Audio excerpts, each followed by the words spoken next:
So I don't know, man. I think there's a lot of angles that you can view it through. The lens is always very different. I'm not watching this thinking that, but, that listener out there thinks, hey, go for the touchdown. It's 28-7.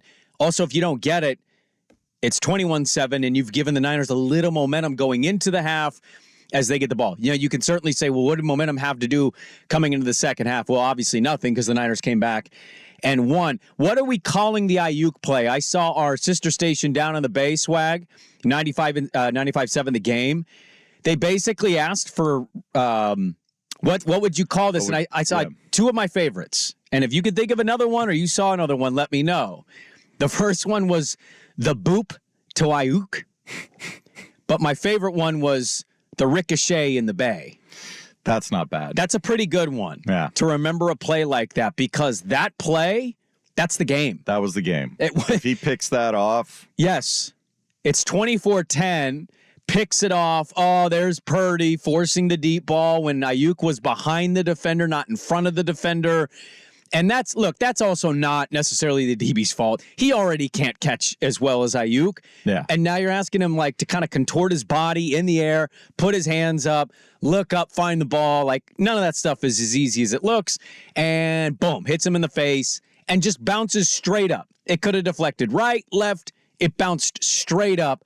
Ayuk stayed with it, caught that pass. Hell of a play by him. I think you knew at that point did you feel like, okay. Yes, I did. That to me, for me as a fan, yes, that was the play. Because I'm seeing when they throw that ball and the camera goes and shows you what's ahead. And you see the DB back there and you're like, oh no. Like Baltimore, Kansas City, and we'll get into that. Like when he threw that to MVS at the end and you saw it and you're like, oh, MVS is behind, he's in front of him. I'm like, okay, that's going to be game. And it was the reverse feeling, and you see it the deflected pass bounce off. And I thought he scored too, because I didn't see the hand on the thigh. So I thought he scored by just kind of rolling, standing up, and going in. But yeah, when that play happened, I was like, oh man, they get a tutty here quickly. And now it's a one-score game. Now you're feeling uneasy about the situation.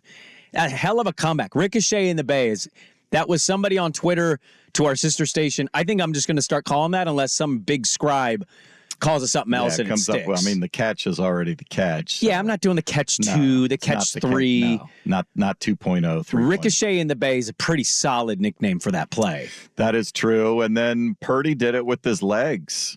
He did. And so it wasn't a memorable quarterbacking performance from a pure throwing standpoint. He got better as the game went on. And obviously that play was fairly lucky.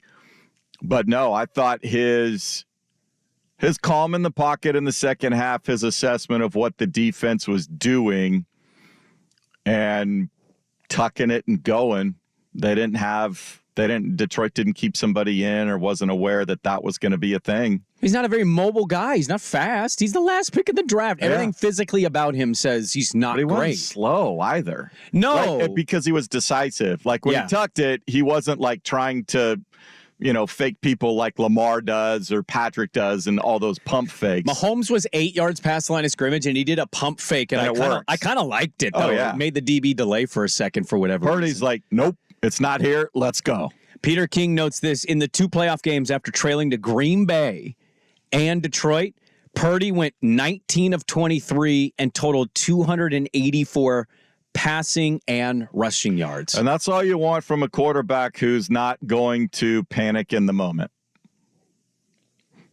Second-year guy, Mr. Irrelevant, not panicking in that moment. Going up against the next GOAT now. Yeah, absolutely. Here was Brock Purdy on the Ayuk catch in the postgame. It was huge in that moment. We needed it to get down the field pretty quick, and we were still down, I think, 2 touchdowns. So in that moment, it was like, all right, here's a shot, here's an opportunity for BA. It was a single high safety, didn't get back or anything. He sort of stayed flat-footed, and in our offense in that play, it's like, all right, you can expect your receiver to get on top and trust him. And so the corner did a good job with actually staying on top and then tipped it up. BA did a great job with just tracking the ball all the way and then making a huge play for us, man. So he's a baller. That was clutch on his part. Yeah, he was amazing. I know Debo came back from his injury, but Ayuk was pretty awesome in a lot of spots for them last night, including the ricochet in the Bay. Shanahan was asked what was halftime like. Everybody was kind of asked this. Famously, a week ago, Lamar says that at halftime against Houston, there was an expletive rant in the locker room. Hey, get your ass together. Let's go. Let's play our brand of football. And we'll talk about them because they certainly didn't do that yesterday. Here was Shanahan saying just kind of how they felt in the locker room at the half and just kind of facing like the reality of being down by such a wide margin. And it's not playing now, so that's great. Okay. We just go over we come up with 8 plays to go over with the offense and how we're going to start it out and go with them. The defense goes and they all meet and they break up and they talk about all their stuff from positions. And then we just pulled them up before. And so, guys, it's only 17 points. Been a lot of football games where you're down 17 points or starting with the ball. That's plenty of time to come back, plenty of points to come back. But regardless of any of that stuff, we're not going out like this. We got to be a lot more aggressive here in the second half and in everything we do, offensively, defensively, special teams. I thought we switched it up a little bit more, tightened up on some things with some pressure, some man coverage. And the guys didn't want today to be the last day, and we put ourselves in a hole. But they played like it in the second half, and we were able to get the ball to bounce the right way, and we made up for what we did in the first half. I don't know how you, Swag, can quantify it, but there is something about Purdy in a moment where his team kind of needs him. And this is such cliche, corny kind of sports stuff, but the Green Bay game and this game, and look, he doesn't get all of the credit for that win. That was certainly massive for everybody to contribute to come back and win from a 24-7 deficit. But when I kind of thought, not only the Ayuk play, but when you just kind of felt like, oh man, he's kind of locked into a moment. It was about 3:50 left in the third quarter, and Detroit actually got home to him, but they hit the back of his helmet and he kind of rolled out of it, and then he rolled to his left and on the move threw a dart to Kyle Juszczyk on the sideline, who just great footwork and got that one play too was another for me of just like the confidence built. The Ayuk play happens, you go, oh, here you go. Play. Wasn't that a 4th down play? Juwan Jennings. It was 4th and 2 or 4th and 1, and he overthrew him. That was a bad throw. And Juwan Jennings went and got it with one hand and came down with it. It's those plays along the way. Christian McCaffrey was amazing. I think he continues to show why he's probably the MVP, but the guy that throws the football gets all the flowers. But it was that throw specifically. I thought Detroit should have sacked him. I still don't know how they didn't. And he got out of it, and he rolled, and he just perfectly to Kyle Juszczyk right there on the sideline, tiptoes. And San Francisco is going back to the Super Bowl for the first time since 2019, coincidentally, when they took on Kansas City. 24-7 comeback. You tell me that Detroit's up 24-7 at the half on Friday. I'm just thinking like, oh, okay, so Detroit versus who, huh?